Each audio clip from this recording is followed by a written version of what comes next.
Hi, my name is Jessica Hines, and today I will be talking to y'all about Hungary. I will be covering the context language, the power distance, the major industries I have found through my research, and superstitions in gift giving. My partners will be covering the rest. So let's get started. So for context language, I found Hungary to be very high in context language, and I think this is because they value trust over everything. They will not do a business deal if they do not trust you. So it takes a while to build those relationships before a business deal may even happen, but that'll be talked about more in business etiquette.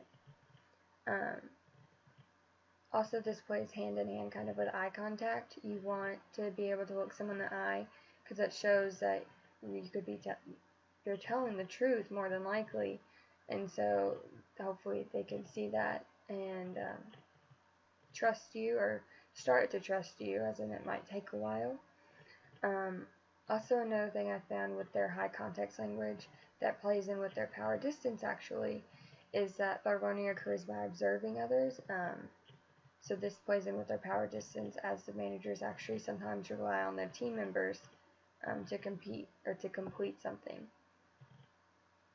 Now, a message can't be understood without a great deal of background, and this plays in with why they want to be able to trust you, because they don't want to be just throwing a curveball for a business deal. They want to understand everything that is going to happen. They don't want to just be blindsided, basically. So next I will talk about the power distance, which they score a 46 on, so it's very mid to low. Like I said, the managers count on their experience, their team members. Maybe during certain situations the manager doesn't know what exactly is going on, so they're going to rely on them to kind of take the reins and lead them through this. They also are on a first name basis, which could also make sense to why employees expect to be consulted, and their communication is direct and participative. So they want to be able to the employees want to be able to talk to their managers, and the managers to their employees easily. They want to be able to just knock on their door and talk to them, basically. They don't want to be hidden and never see them.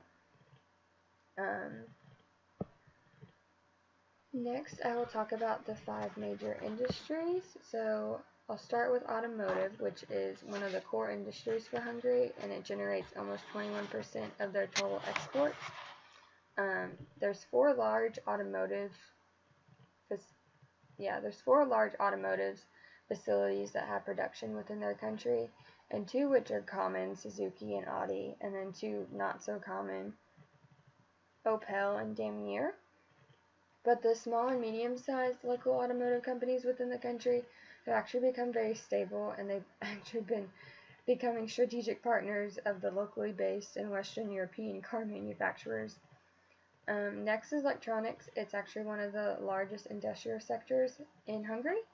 It accounts for 22% of the Hungarians' total manufacturing production. The country is actually the largest electronic producer in the CEE region, producing 26% of the total CEE regional production. Also within Hungary, there are 6 of 10 EMSs, which are electronic manufacturing services, and 6 of them reside in Hungary out of the entire region area. Next, I'll talk to you about pharmaceuticals and medical technology. This is actually a century-long tradition, and it's one of the most efficient and successful sectors of the Hungarian economy. Actually, the pharmaceutical exports reached 3.93 billion US dollars in 2011, and that might be 7 years old, but that's still very high. So the majority of these companies are actually located around 4 life science sectors. So they're in Budapest, Debrecen, Szeged, and Pix, and I might be pronouncing the last 2 wrong, and I'm very sorry. Next is ICT, which actually stands for Information of Communication and Technology. So it's super similar to the IT sector here in the United States. It actually only accounts for 10% of the total Hungarian GDP, but it employs over 100,000 people. It covers the same things from telecommunications and outsourcing to IT services and software and hardware production. The majority of the software companies are actually located in Budapest. And then the ICT market has actually been growing pretty fast in the past couple of years. And so it leads the region in computer assembly and communication equipment manufacturing. So the last industry I'm going to talk to you about is the food industry, which has actually been decreasing over the past decade. The food processing industry, it still remains one of the most important subsectors of the economy, but Hungary is the only net exporter of agriculture and food products in their CEE region, but it only generates 6% of the country's exports, and like I said, it has been decreasing over the past decade. So, lastly, I will talk to you about the superstitions in gift giving. So, unless it's around Christmas time, it's not necessary to bring gifts, but if you do, there are a few things you should follow. So if it's a business deal, bring something small, like a pen maybe that is engraved, or if it's a woman, you could bring a diary, something to fit on their desk. Or you could even bring a souvenir from the country you come from. It could go on their wall, or maybe still on their desk if it's small enough. The gifts will be opened upon being received. Now, if you're invited to one's home, you should bring a nice box of chocolates, flowers, or Western liquor. You do not bring wine, you bring Western liquor because Hungarians are so proud of their wine. So bringing wine would actually be very bad. They might not think you respect that Hungarians have their own wine. Now for flowers, they are only given in odds except for 13. 13 is still seen as unlucky.